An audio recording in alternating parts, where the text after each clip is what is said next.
Assalamualaikum warahmatullahi wabarakatuh. Selamat pagi anak-anak, bertemu lagi dengan Ibu Hasna. Hari ini kita akan belajar pendidikan agama Islam dan budi pekerti kelas 1. Namun sebelumnya kita baca basmalah dulu yuk bersama-sama. Bismillahirrahmanirrahim.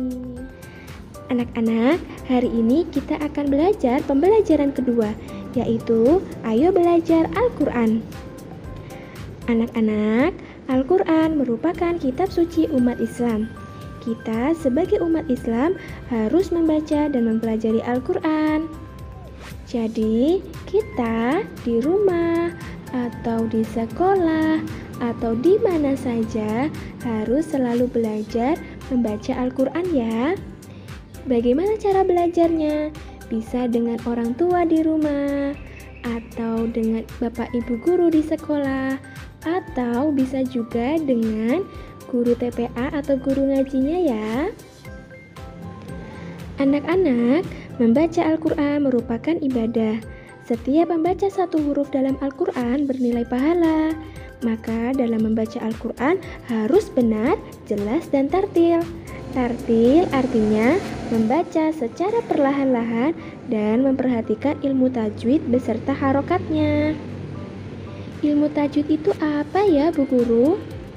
Nah, ilmu tajwid itu adalah ilmu-ilmu yang mempelajari tentang tata cara membaca Al-Quran.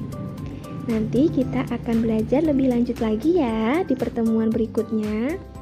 Nah, sekarang kita belajar mengenal lebih dalam tentang surat Al-Ikhlas yuk. Kita baca surat Al-Ikhlas bersama-sama dulu ya. A'udzu billahi minasyaitonir rajim. Bismillahirrahmanirrahim. Qul huwallahu ahad. Allahus samad. Lam yalid wa lam yulad. Walam yakul lahu kufuwan ahad.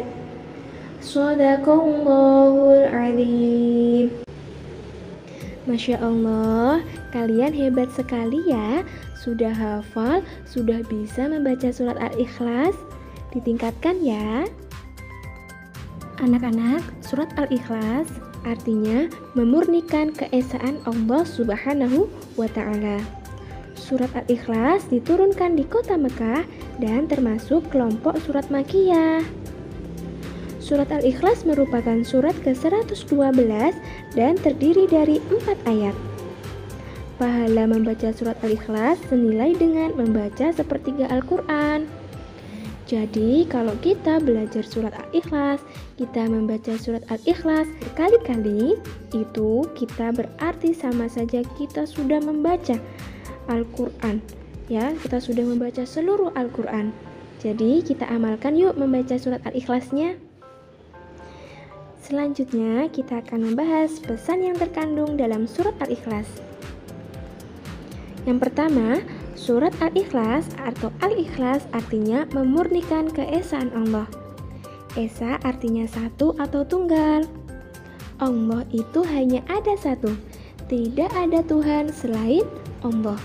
Jadi kita berdoa dan mohon pertolongan hanya kepada Allah. Kemudian yang kedua, Allah tidak memiliki anak dan tidak memiliki ayah dan ibu. Karena Allah sifatnya satu atau tunggal atau esa. Jadi Allah tidak memiliki anak, tidak memiliki ayah ataupun ibu. Kemudian yang ketiga, tidak ada Tuhan selain Allah, dan hanya kepada Allah kita berdoa, berharap, meminta, bahkan memohon pertolongan. Jadi ketika kita dalam kesusahan, kita dalam keadaan bahagia, kita harus selalu bersyukur dan berdoa kepada Allah. Kalau kita lagi susah, kita lagi sedih, kita berdoa sama siapa? Tentu sama Allah. Kita curhat sama siapa? Tentu saja sama Allah. Kalau kita lagi senang bagaimana? Tentu kita harus bersyukur kepada Allah. Kemudian yang keempat, beribadah hanya kepada Allah. karena tidak ada satupun yang dapat serupa atau setara dengan Allah Subhanahu wa Ta'ala. Jadi anak-anak, Allah hanya ada satu ya. Tadi sudah Bu Guru jelaskan bahwa Allah memang hanya ada satu.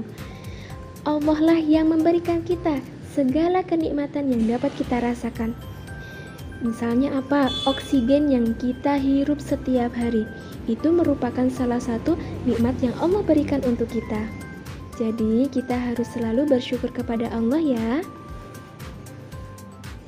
Kemudian yang kelima, Allah tidak ada tandingannya, tidak ada sekutu atau teman, dan Allah tidak seperti makhluk-makhluk lainnya. Karena Allah tadi sifatnya esa, jadi Allah menangani semuanya itu sendiri. Tidak ada yang membantu ya, karena Allah lah hanya satu ya anak-anak. Jadi tidak ada satupun makhluk yang dapat menandingi kekuasaan dan keagungan Allah. Kemudian yang keenam, hanya Allah lah yang patut kita sembah. Kita tidak boleh menyembah selain Allah.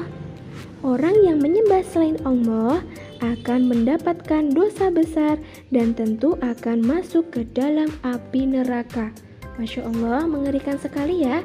Jadi kita tidak boleh menyekutukan Allah, tidak boleh berdoa selain kepada Allah. Jadi kita harus selalu beribadah hanya kepada Allah. Agar apa? Agar kita menjadi orang yang soleh, menjadi orang yang beriman, dan kita tentu akan masuk ke dalam surga. Baik anak-anak, itu tadi pembelajaran hari ini yang dapat Bu Guru sampaikan. Marilah kita akhiri pertemuan hari ini dengan baca hamdalah ya bersama-sama.